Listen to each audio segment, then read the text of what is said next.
warahmatullahi wabarakatuh. Selamat pagi anak-anak. Kita kembali lagi dalam pelajaran tema.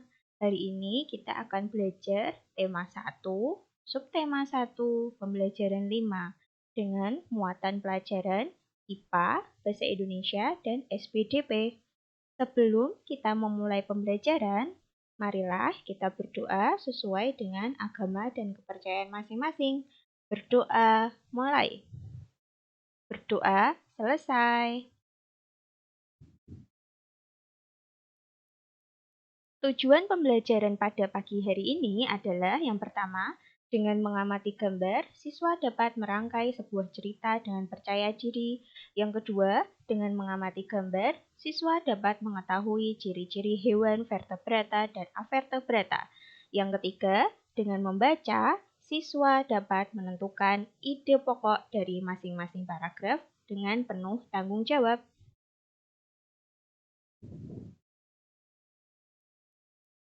Coba perhatikan, ada gambar apa sajakah itu? Iya, benar. Ada gambar kelinci dan ada juga gambar siput.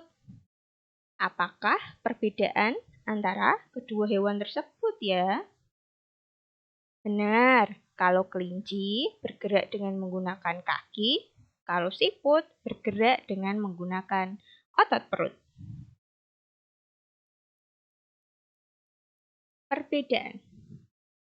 Perbedaan hewan kelinci sama hewan siput. Kalau kelinci termasuk hewan vertebrata, kalau siput termasuk hewan avertebrata atau invertebrata. Kelinci gerakannya lincah dan cepat, kalau siput gerakannya lambat. Kemudian tubuh kelinci ditumbuhi bulu-bulu dan memiliki sepasang kaki depan dan sepasang kaki di belakang. Kelinci berkembang biak dengan beranak. Kalau siput, dia memiliki cangkang yang keras sebagai pelindung, menggunakan otot perut, dan dia bertelur.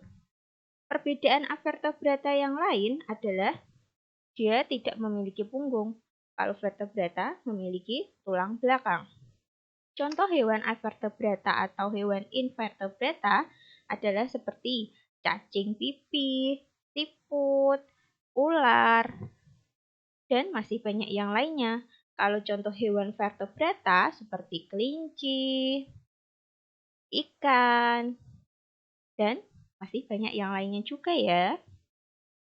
Ini contoh hewan vertebrata dan contoh hewan invertebrata atau avertebrata. Loh, di sini kok ada gambar manusia ya? Manusia itu bukan termasuk hewan, tapi dia merupakan bagian contoh dari vertebrata. Di sini kalau contoh vertebrata ada gambar simpanse, ikan lumba-lumba, ikan, penguin, dan masih banyak yang lainnya. Kalau invertebrata, di sini ada contohnya udang, cumi-cumi, siput, kepiting, dan masih banyak yang lainnya.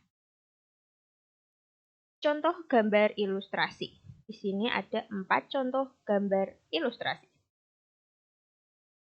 Gambar ilustrasi dapat dibagi menjadi 4. Yang pertama, gambar realis, yaitu gambar yang dibuat sesuai dengan kenyataan aslinya. Yang kedua, karikatur, gambar yang dilebih-lebihkan atau mengubah dari objek aslinya. Yang ketiga, gambar untuk menghibur dan berisi humor yaitu kartun. Dan yang keempat, gambar dekoratif. Gambar ini dibuat untuk menjadi gambarnya yang lebih baik. Contoh gambar ilustrasi di sini ada ya. Ini adalah contoh gambarnya. Ini contoh gambar komik. Ini karikatur.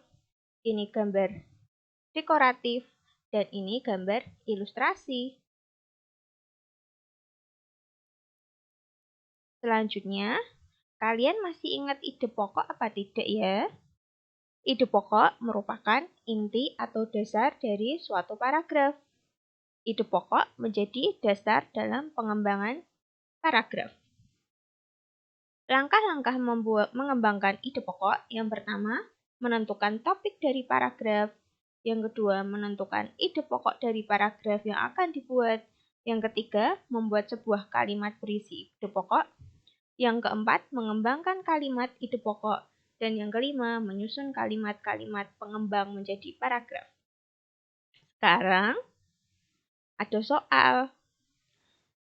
Soalnya, nomor 1-4 dikerjakan di buku tulis tema ya. Jangan lupa nanti kalau sudah selesai menjawab, dikirim ke WA. Dan untuk soal nomor 5, kalian harus menyiapkan bahan berupa plastisin atau bisa juga kertas. Kalian nanti membuat satu hewan invertebrata.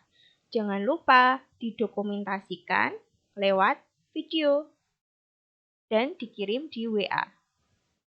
Terima kasih. Semoga video kali ini bermanfaat untuk anak-anak. Jangan lupa selalu cuci tangan dan pakai masker bila keluar rumah. Jangan lupa belajar ya. Assalamualaikum warahmatullahi wabarakatuh. Selamat pagi, sampai jumpa.